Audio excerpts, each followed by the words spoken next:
क्या आप ये दावा करते हैं कि होपनोपनो टेक्निक जैसे हीलिंग टेक्निक है वो बड़ी बड़ी बीमारियों को भी ठीक कर सकती है? मेरी ही कम्युनिटी में ऐसे लोग आते हैं जो बोलते हैं सर मैंने होपनोपनो किया, 1 महीना हो गया मुझे करते हुए, मेरा माइग्रेन का सर दर्द ठीक हो गया। ओके, कुछ लोग ये भी बोलते हैं कि सर मैं 2 महीने से होपनोपनो कर रहा हूँ, मुझे तो कुछ फर्क ही नहीं पड़ रहा। डिफरेंस क्या है? तो अब ये समझते हैं, आप किसी के पास लेने कुछ जाते हो, चाहे वो आपको ज्ञान दे रहे हैं, प्यार दे रहे हैं, तो कोई भी आपको कोई चीज दे रहा है, आप उनके पास लेने चले गए।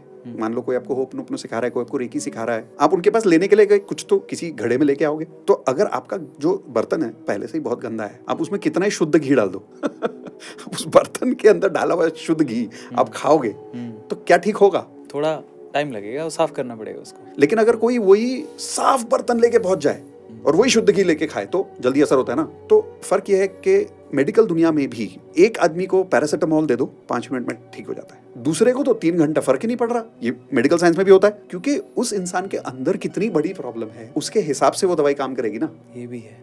तो होपनोपनो तो काम करता ही करता है। फर्क इतना है कि किसी पे थोड़ा धीरे करेगा क्योंकि प्रॉब्लम अंदर ज्यादा है, किसी पे जल्दी करेगा क्योंकि किसी के अंदर उतनी बड़ी प्रॉब्लम है नहीं। अभी देख लो पॉडकास्ट 2 तरह के लोग सुन रहे होंगे, एक जो सीखने को ही बैठा है कि कोई बुरी चीज थोड़ी बता रहा है, 4 शब्द ही तो बोलने ना, I am sorry, please forgive me, thank you, I love you करके देखते हैं। दूसरे कुछ ऐसे भी लोग हैं जो नहीं, ये सबसे थोड़ी होता है, ऐसे करने से पैसे कमाते तो क्या पूरी दुनिया में सब लोग करोड़पति नहीं बन जाते, ये भी कमेंट्स आएंगे। तो फर्क ये पड़ता है कि मैं कौन हूं और मेरे अंदर क्या चल रहा है। यहाँ फिर लॉ ऑफ अट्रैक्शन की बात आ जाती है कि मेरी फ्रीक्वेंसी क्या है, मेरे बिलीफ सिस्टम्स क्या है, मेरी थॉट प्रोसेस क्या है। इन शॉर्ट कहें तो सर बिलीविंग सिस्टम पे बात कर रहे हैं। अगर आप मानोगे तो पत्थर में भगवान दिख जाएगा, नहीं मानोगे तो वो पत्थर ही है, उसको कोई फायदा नहीं है। हर टेक्निक आपके बिलीव पे काम करती है, इनफैक्ट दवाई भी आपके बिलीव पे काम करती है। बिल्कुल।